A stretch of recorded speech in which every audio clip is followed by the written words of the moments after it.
आप लोगों से मैं एक बार निवेदन करता हूँ, दोनों हाथ उठाकर माँ भगवती बाबा धर्मराज बाबा ज्योति के नाम का जयकारा लगा है।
मैया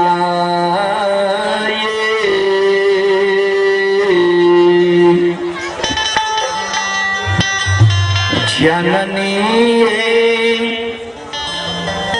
धूपा धुवन जलैते छूट की जा आललै से तैयो लोग उल्हानमा दै छै।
सज्जन वृंद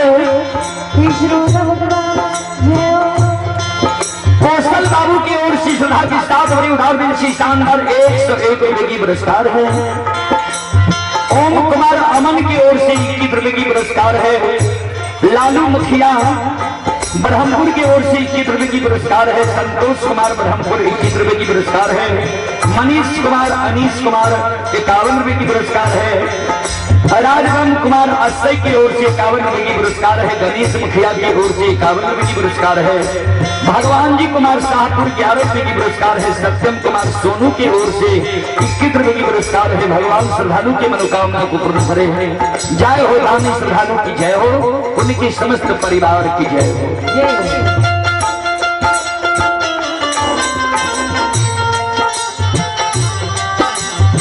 ध्यान दें, एक बांझी जकरा निपुत्री कहै छियै, बिचारी माँ माँ भगवती के गहवर में जाके दोनों कर जोड़ के काने की माँ अपनी के गहवर आसनी निपैत माँ हमर तरह खिया गले धुआं अपने के गहवर में जलावत जलावत माँ चुटकी जल गले फूल चढ़ावे के कारण तोरे तोरे तो माँ नाखून खिया गले अपने के गहवर में रोज दिन सांझ दैत दैत माँ प्रत्येक तारीख के आंचल जल गले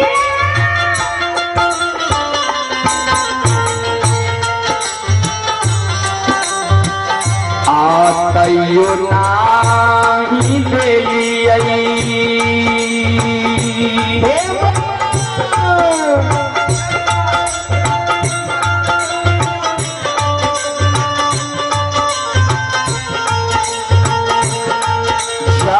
जननी गोदी में लाला नमाये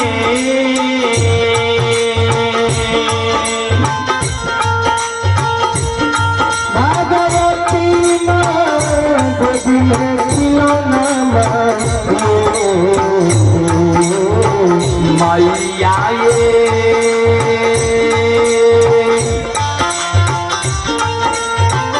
हमारा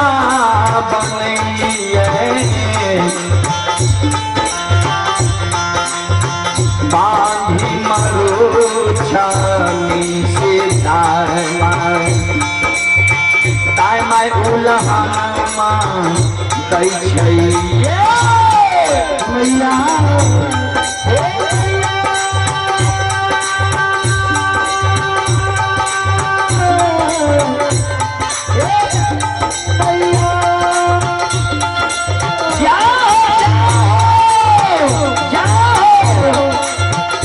बैठ लियो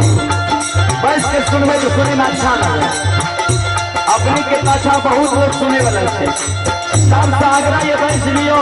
बैठ के सुनबे तो सुने में अच्छा लगे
हमरा कोई सदैव बेटा बेटी नहीं दिलिए पुत्र पुत्री संतान नहीं दिलिए कोई कारण नगर के दार में सास ननंद गोपनी पड़ोसनी हमरा उल्हन दैए बांधी कहिए निपुत्री कहिए माँ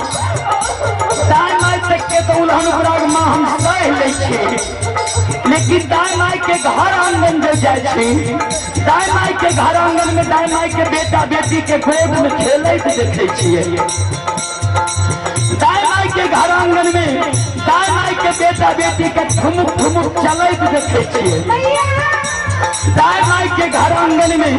दाई माई के बेटा बेटी के गाने की आवाज सुने छिए माँ ये जगत जननी माँ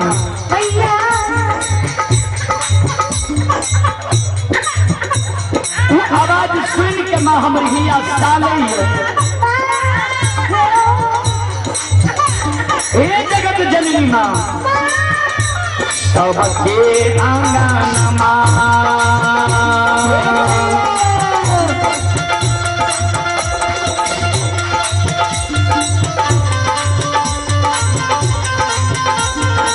हे ना खेले ललन माये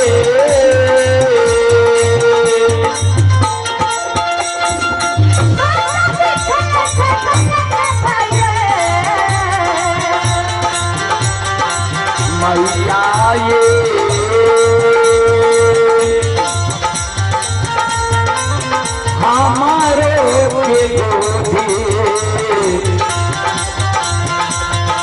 लागे छे गुना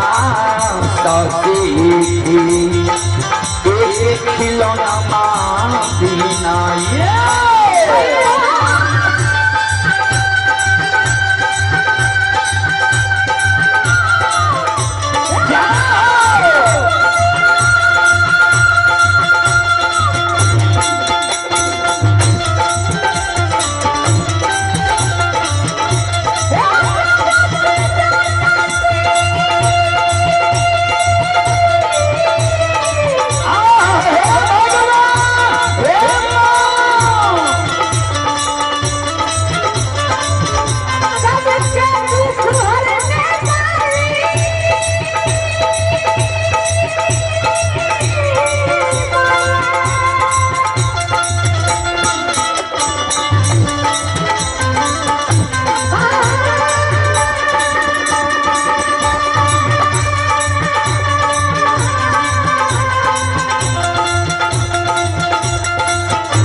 बिचारी अगला जे दार बेदार मांग के गहवर के सार पर कमने रहे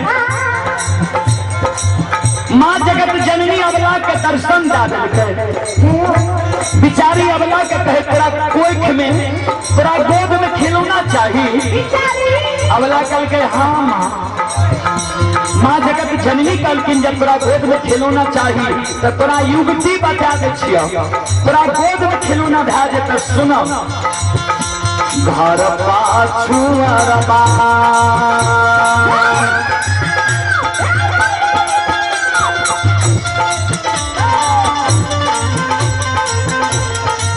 अबला बसे छठ कुम्हार भैया है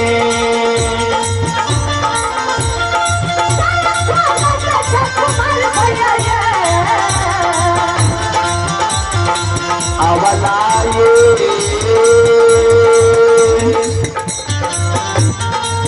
नीति के बला कबा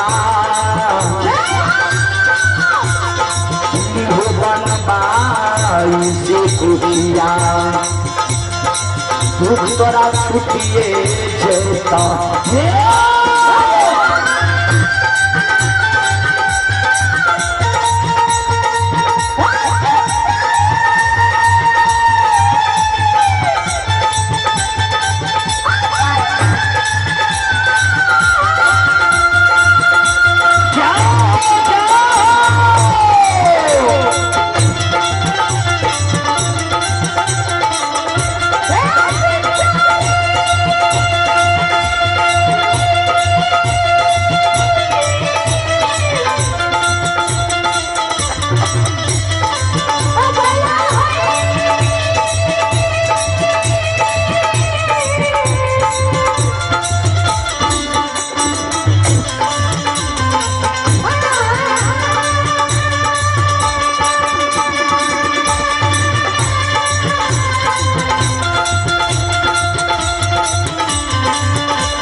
ध्यान देवे माँ भगवती जे कहलखिन घर पछुआर में कुम्हार भाई बसे छा जा मिट्टी के बालक बनवे वाली हो गाय मैं उल्हन प्राग देना छोड़ बताओ बिचारी अबला कहने लगले माँ मिट्टी के बालक ठेस लागे फूट जेते मिट्टी के बालक चटाई में हमरा उल्हन प्राग देना नहीं छोड़ मिट्टी के बालक हमरा नहीं चाहिए माँ भगवती कहलखिन तो चल जान कमार भाई के द्वार काज के बालक बनवा लिया ताई मैं उल्हन प्राग देना छोड़ देता अब कहने लगे माँ काज के बालक नहीं हिले छे नहीं डोले छे नहीं पत्ती सुआ दूध पिए छे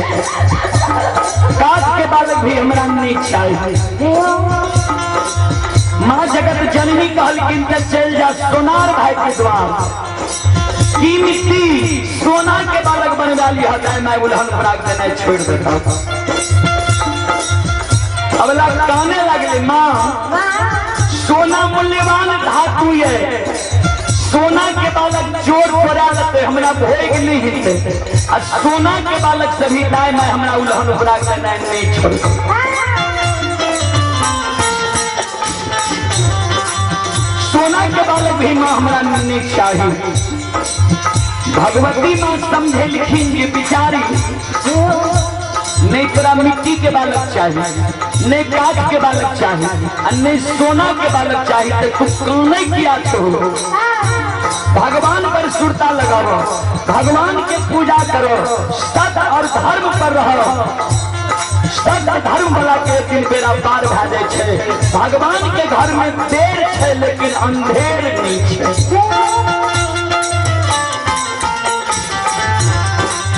जरूर से बेटा बेटी पुत्र पुत्री संतान धीरज बन के रहो अब भगवान पर सुरता लगाओ हे बिचारी हे बला हे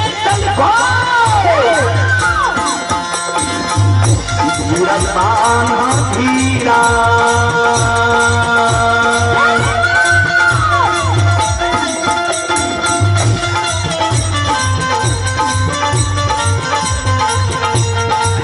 अबला बंधियो घेरा जमाए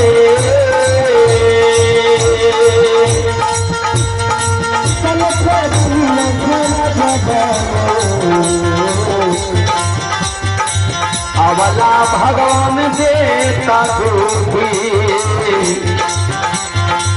मेला नमा से खुफिया खुद तोरा छुटिए जैता